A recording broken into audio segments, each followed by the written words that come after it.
Bonjour à tous, c'est Isabelle, bienvenue sur ma chaîne. Je vous retrouve aujourd'hui pour un point livresque des derniers livres que j'ai lus avec une lumière pourrie. Mais j'ai peu de temps pour filmer et le seul moment que j'ai pour filmer, c'est le matin entre 8h20 et 9h avant d'aller au boulot. Donc je filme à cette heure-là, sauf que à cette heure-là, actuellement, il commence à faire jour, mais là il fait encore un petit peu gris-gris.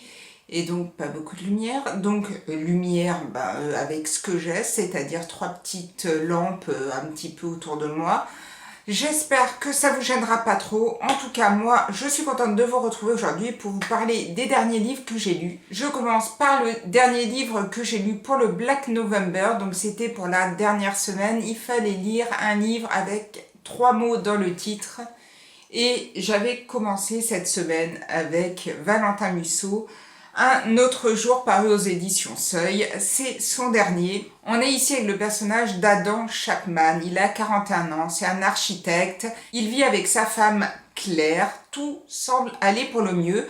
Un jour, Claire part chez ses parents pour passer le week-end et lui ne peut pas venir, donc il reste chez lui. Sauf que le soir, il sent que quelque chose de mal va se passer pour Claire. Et il a vraiment une intuition horrible et il va essayer de l'appeler, il n'arrivera pas à la joindre et quand il va arriver le samedi matin pour voir si tout va bien, il va se rendre compte que sa femme Claire a été sauvagement assassinée et il va se rendre compte qu'en fait la mauvaise intuition qu'il a eue la veille c'est réalisé et là, il va totalement sombrer. Et le soir de la disparition de sa femme, il va vouloir en finir et se foutre une balle dans la tête pour la rejoindre. Sauf que cette balle dans la tête, au moment où il va tirer, il va se retrouver le même jour où Claire est censée mourir et il va essayer de changer cette journée pour que sa femme ne meure pas. Je n'en dirai pas plus, je trouve que aller plus loin, c'est peut-être un peu spoiler le livre, c'est très difficile de s'arrêter à un endroit. Moi, je me suis plongée dans ce livre. C'est vrai que quand on m'a raconté un petit peu l'histoire et cette histoire un petit peu sans fin, ça m'a fait penser au film L'histoire sans fin, avec le genre de la marmotte et tout. Ça n'a rien à voir. Hein. Je vous signale, ça n'a strictement rien à voir. C'est pas du tout le genre de la marmotte pour le pauvre Adam. Mais moi, j'ai tout de suite pensé à ce film-là. On n'a pas tous les mêmes références cinématographiques. Et moi, c'est vrai que j'avais très hâte de me plonger dans ce livre. Et puis quand j'ai vu qu'il y a eu quelques avis négatifs sur Livre Addict, je me suis dit mince. Surtout moi j'aime beaucoup Valentin Musso, je me suis dit mince, il y a peut-être quelque chose qui cloche. Et puis du coup, je me suis laissée un petit peu prendre par le temps. Et j'ai un peu moins lu. Et on était mardi, je crois, mercredi est passé, jeudi est passé. J'ai lu un petit peu, un tout petit peu, jusqu'à ce qu'on arrive au samedi, qui était donc le 30 novembre, et il me restait des pages à lire. J'avais pas fini. Donc j'ai mis un coup de fouet pour terminer pile dans les temps, et j'ai dû terminer le livre vers 21h30, 22h, dans ces eaux-là. Personnellement, moi j'ai bien aimé. Alors oui, certes, ce n'est certainement pas son meilleur. Mais moi j'ai trouvé cette thématique intéressante. J'aimerais bien qu'il revienne un petit peu en France parce que là on est aux États-Unis. Mais j'ai trouvé la thématique intéressante. J'ai trouvé le cheminement intéressant. Et ça m'a bien plu. Et si vous voulez vous faire votre propre opinion, n'hésitez pas. Ça reste quand même un thriller très très agréable à lire. C'est toujours aussi bien écrit. Moi, j'aime beaucoup la plume de Valentin Musso.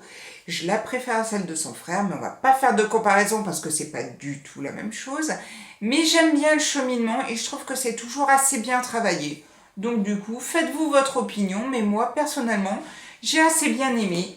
Et on est donc passé au mois de décembre. Et dans la dernière vidéo, je vous disais, oui, décembre, Séverine nous avait un petit peu parlé du mois sans thriller. Et c'est vrai que ça me plaisait bien, parce que ça me permettait de vider un petit peu ma pile à lire hors roman noir, thriller, polar. J'avais vu sur Facebook qu'on devait suivre des consignes. Or, on ne doit pas suivre des consignes, c'était juste un petit conseil. Donc, je me suis dit, eh ben, je le fais ce mois sans thriller. J'ai donc suivi aucune des consignes. Je le fais un petit peu à ma façon. Et j'ai lu Une joie féroce de Sorge Chalandon, paru aux éditions Grasset. Je n'avais jamais lu de livre de cet auteur, donc je ne savais pas du tout à quoi m'en tenir. Et j'avais envie de découvrir celui-ci. On est ici avec Jeanne. Jeanne, c'est une jeune femme qui n'a pas vécu des choses très évidentes dans sa vie. Elle vit avec Matt, qui est son mari, et ils ont perdu leur enfant. Et ces deux personnes tentent de reconstruire leur vie à deux après la disparition de leur enfant. Mais forcément, le sort s'acharne un tout petit peu et Jeanne découvre qu'elle a un cancer du sein. Ce qui fait un peu fuir Matt. Et Jeanne, en allant se faire soigner à l'hôpital, va rencontrer 3 autres femmes, Mélodie, Assia et Brigitte. Et ces 3 femmes-là vont l'aider un petit peu à passer ce cap difficile, à vivre un petit peu toute cette période de soins pour vaincre le cancer. Alors, c'est vrai que c'est pas du tout ce que j'ai l'habitude de lire. Quand j'ai commencé à lire le livre, je me suis dit, oh là là, bon, déjà, on sent que ça va pas être super gai, que ça va se passer à l'hôpital et tout. Mais j'ai beaucoup aimé le destin de ces 4 femmes qui se soutiennent. Et même si Jeanne est un peu délaissée par son mari, elle a trouvé 3 amis qui sont là pour l'aider dans cette période difficile. Après, faut vraiment lire le livre parce que je peux pas vous en parler. Mais après, c'est vrai que l'histoire en elle-même, c'est difficile à vous expliquer. Faites-vous votre opinion. Mais c'est vrai que moi, j'ai moins aimé après la suite de l'histoire. Franchement, j'ai aimé l'écriture, mais ce qui se passe après, moi, personnellement, j'ai moins adhéré. Et je ne peux quand même que vous conseiller de le lire, parce que c'est très bien écrit, que c'est une histoire qui se lit quand même assez rapidement. Mais pour moi, bof, bof. Je reste un petit peu sceptique et ça m'a moyennement plu au-delà de ce groupe de femmes très soudées. Voilà. Le reste, j'ai un peu moins aimé. Et aujourd'hui, on est au moment où je filme, vendredi 6 décembre. Et hier, donc j'ai terminé Une joie féroce et j'ai commencé La vie en chantier de Pete Fromm, paru aux éditions Gallmeister. Et ce livre me fait envie depuis tellement longtemps. Comme d'habitude, je ne lis jamais les résumés des livres de Pete Fromm. C'est un auteur qui m'avait vraiment totalement pris avec Indian Creek, et justement la vie de lui étudiant quand il est allé dans ces montagnes rocheuses et tout, ça m'avait totalement scotché. Alors que pourtant d'habitude c'est vraiment pas le bouquin qui me donnerait envie de lire. Et celui-ci est sorti. J'ai encore mon désir le plus ardent dans ma pile à lire, mais alors celui-ci me faisait trop de l'œil. Et la couverture, comme à chaque fois, est juste sublime. Et du coup, j'ai eu envie de me plonger dans celui-ci.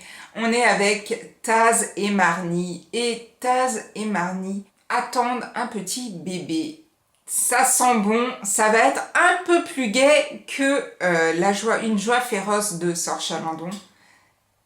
Sauf que Marnie va mourir en accouchant de sa petite fille et Taz va se retrouver désemparée et obligée de vivre cette nouvelle vie avec ce petit bébé mais sans sa femme. Et là on dégringole vite fait et sur le coup je me suis dit ça va être difficile, je sais pas si je vais réussir à le lire, je sais pas si je vais vraiment accrocher au livre. J'ai continué et je suis totalement scotchée à ce bouquin. Alors là, j'ai lu 100 pages depuis hier Et vraiment, j'aime beaucoup. Alors, je n'en suis qu'à 100 pages sur les 370, mais j'ai vraiment très hâte de retourner découvrir cette histoire. J'espère que peut-être aurai-je le temps de le finir avant dimanche et de revenir vous en parler. Sinon, je vous en reparlerai dans ma prochaine vidéo. Mais en tout cas, celui-ci part très bien. Et j'aime vraiment beaucoup cet auteur. Si vous n'avez jamais lu de livre de Pete Fromm, franchement n'hésitez pas, parce que c'est vrai que là, bon, c'est que le deuxième. C'est que le deuxième que je lis, mais je suis déjà totalement sous le charme de l'écriture de cet auteur.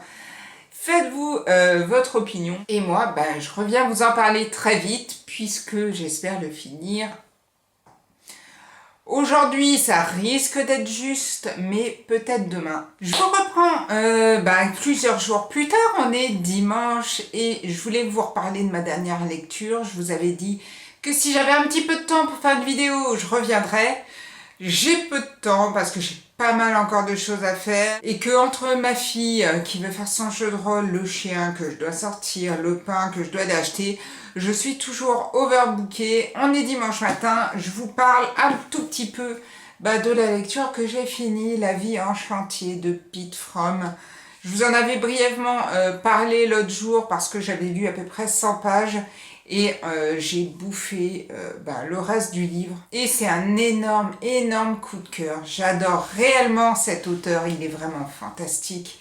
Il a un don pour vraiment vous raconter une histoire qui, comme je vous le disais au départ, part d'un événement quand même hyper triste, pour vous donner un maximum d'émotions, mais pas dans le mauvais, c'est-à-dire que vous n'allez pas larmoyer pendant tout le bouquin à vous dire « mais pauvre Marnie, elle est morte et tout, c'est horrible » et puis le mari va se morfondre pendant les 380 pages. Non, c'est vraiment un livre rempli, enfin pas d'espoir, mais d'une envie de se reconstruire, et comment un personnage, surtout un jeune papa comme ça, après ce qui lui est arrivé, peut revoir sa vie avec son enfant mais sans sa femme. C'est sublime, mais vraiment c'est superbement écrit, et je suis arrivée à la fin. Et j'étais en pleurs, mais pas un pleur de tristesse, c'était vraiment une montée d'émotions qui arrivait comme ça, crescendo, et sublime. Vraiment, j'en ai encore, quand j'y repense, j'ai encore les larmes aux yeux.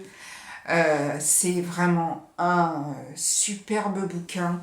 Alors c'est sûr que quand on ne connaît pas trop la littérature américaine, c'est vrai que c'est quand même un style assez particulier. Je comprends que peut-être certaines personnes pourraient avoir du mal à accrocher au style. Voilà, c'est un petit bijou. Si vous avez l'occasion de le lire, lisez-le, c'est vraiment magnifique. J'en ai fini donc du coup avec cette première semaine sans thriller. 2 livres lus, Sorge Chalandon, Une joie féroce, qui était pour moi pas si extraordinaire que ça. Et La vie en chantier de Pete Fromm, qui a un énorme coup de cœur. Du coup, j'ai pas envie de continuer sur un roman qui risque de me donner trop d'émotions et tout. Du coup, je pense que je vais continuer avec le livre de Nicolas Robin, Une folie passagère. J'avais envie de lire celui-là, j'avais lu de cet auteur Je ne sais pas dire je t'aime, qui était très frais, très marrant, rempli d'humour. J'espère qu'Une folie passagère me fera le même effet. En tout cas, rien que le titre, ça augure de bons moments de rire et de sourire. En tout cas, j'espère que pour vous, vos lectures se passent bien. Pour moi, finalement, ce mois sans thriller, pour le moment, on va dire, je vais pas vous dire que ça me manque pas, mais si. Pour le moment, ça me manque pas vraiment. J'ai pas... c'est sûr que si Si j'avais la possibilité, si j'avais une grande palle de thriller à côté de moi, je pense que je me laisserais tenter. Mais c'est vrai que là, je suis heureuse des lectures que je fais. Je suis heureuse de lire autre chose et je trouve que ça fait un bien fou. D'ailleurs, je remercie les gens qui ont proposé ce petit challenge. Je ne dirais peut-être pas ça arrivé à la fin du mois de décembre, mais là, pour le moment, je survis plutôt bien. Et j'espère que pour vous, vos lectures se passent aussi bien que les miennes. Je vous souhaite en tout cas une très belle semaine et je vous dis à bientôt pour une prochaine vidéo. Prenez soin de vous. Ciao ciao!